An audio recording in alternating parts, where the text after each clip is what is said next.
So what inspired me to specialise in sports and media law, and how did I get started in this field? Well, it's a good question, because sports law really was not even a concept back in the 1980s, but I was able, during a training contract, to actually do the equivalent of some sports law. I worked for a very well-known lawyer who Leeds based, but he'd had a lot of connections in football with a lot of that sort of famous Leeds United team, but was also very knowledgeable on rugby league and other sports. So I had a taster when I was in my training back in the 1980s, but then moved on to do more commercial work.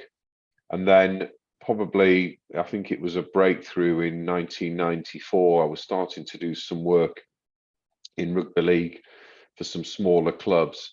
And we were involved in one particular very big case, which it was sink or swim, but having had that previous experience and probably just learned a lot on the job, when I reflected back, I enjoyed it. It was something that gave me a buzz, and sort of gravitated really to be more involved in that sort of sector.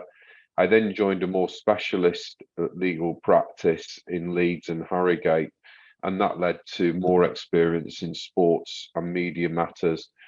And then really, I suppose you build up a reputation, and it's been with me ever since.